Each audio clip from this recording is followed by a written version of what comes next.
আপনারা দেখতে পাচ্ছেন আজকে রাষ্ট্রীয় আদিবাসী একতা পরিষদ ব্যানারে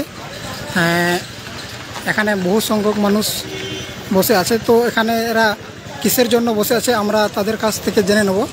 তো আমাদের এখানে উপস্থিত তার কাছ থেকে জেনে নেব। স্যার, আজকে যে আপনারা এখানে বসেছেন আপনাদের কর্মসূচিটা কি? আজকে আমাদের যে কর্মসূচি রয়েছে এখানে রাষ্ট্রীয় আদিবাসী একতা পরিষদের উদ্যোগে গোটা ভারতবর্ষব্যাপী 550টা জেলাতে কালেক্টর বিল্ডিংয়ের সামনে ধর্ণা প্রদর্শন হচ্ছে। আজকে হচ্ছে 18ই জুলাই। এই আমাদের যে প্রোগ্রাম এটা হচ্ছে 4 দফায়।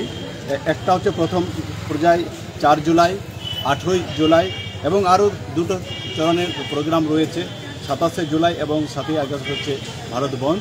যে বিষয়ের উপরে এখানে আলোকপাত করা হচ্ছে যে বিষয় ইউনিফর্ম সিভিল কোড, এবং এই ইউনিফর্ম সিভিল কোড যদি ভারতবর্ষে লাগু হয় তাতে ভারতবর্ষের শুধু আদিবাসীদের নয়, আদিবাসীর সাথে সাথে যারা এখানকার এসটি, এসসি, ওবিসি এবং যারা বিভিন্ন ধর্মের লোক রয়েছেন, যেমন খ্রিস্টান রয়েছেন, মুসলিম রয়েছেন, শিখ রয়েছেন, জৈন রয়েছেন, তাদের প্রত্যেকের যে একটা যে সিভিল ল বা ওদের যে কাস্টমারি ল রয়েছে, তাদের যে সামাজিক প্রথা, তাদের যে আলাদা আলাদা রয়েছে, তো তাতে কী হবে, আমাদের ভারতবর্ষের প্রত্যেকটা মানুষের কিন্তু যে সাংবিধানিক অধিকার খর্ব হবে।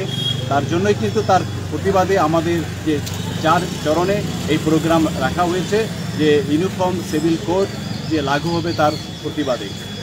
কি হবে, যদি ইউনিফর্ম সিভিল কোড লাগু হয় তাহলে ট্রাইবালদের যে কাস্টমারি ল রয়েছে, যে সংবিধানের যে 5th এবং 6th শিডিউল অনুযায়ী আদিবাসীদের যে সম্পত্তি হস্তান্তর নিষিদ্ধ, এটা কিন্তু মানে এই যে নিষিদ্ধ আইন রয়েছে সেই নিষিদ্ধ যে আইনটি কিন্তু উল্লঙ্ঘন হয়ে যাবে।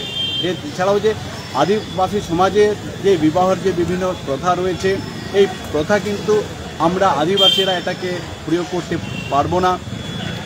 তার জন্য তার প্রতিবাদে আজকে আমরা ধর্ণা প্রদর্শন করছি।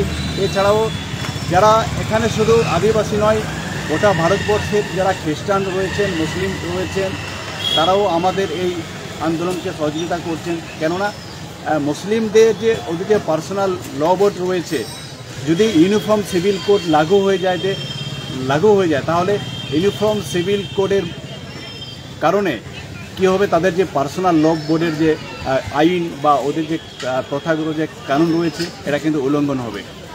তার জন্য জোরদারভাবে এটা প্রতিবাদ করা হচ্ছে যে ইউনিফর্ম সিভিল কোড যাতে ভারতবর্ষে না লাগু হয়। কারণটা হচ্ছে এতে আমাদের ভারতবর্ষের মানুষের কোনো বিকাশ হবে না, সমানভাবে সম্পত্তি রাখার যে অধিকার এটা থাকবে না, এবং আমাদের সমাজের মানুষের যে চাকরি বা রাজনৈতিক রিজার্ভেশন বিভিন্ন ক্ষেত্রে সমস্ত কিছু সমাপ্ত হয়ে যাবে। আমি সংক্ষিপ্ত আকারে বললাম, আর বেশি কিছু বলছি না, আমি এখানেই শেষ করলাম।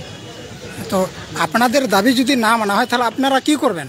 আমাদের দাবি যদি না মানা হয় আমাদের আন্দোলন লাগাতার চলবে, এবং আগামী দিনে শুধু ভারতবর্ষ নয় আন্তর্জাতিকে এই আন্দোলনকে নিয়ে যাওয়া হবে। ধন্যবাদ। আপনার পরিচয়? আমার নাম হচ্ছে মনাতন হেমব্রম। আমি রাষ্ট্রীয় আদিবাসী একতা পরিষদের একজন সমর্থক। ধন্যবাদ।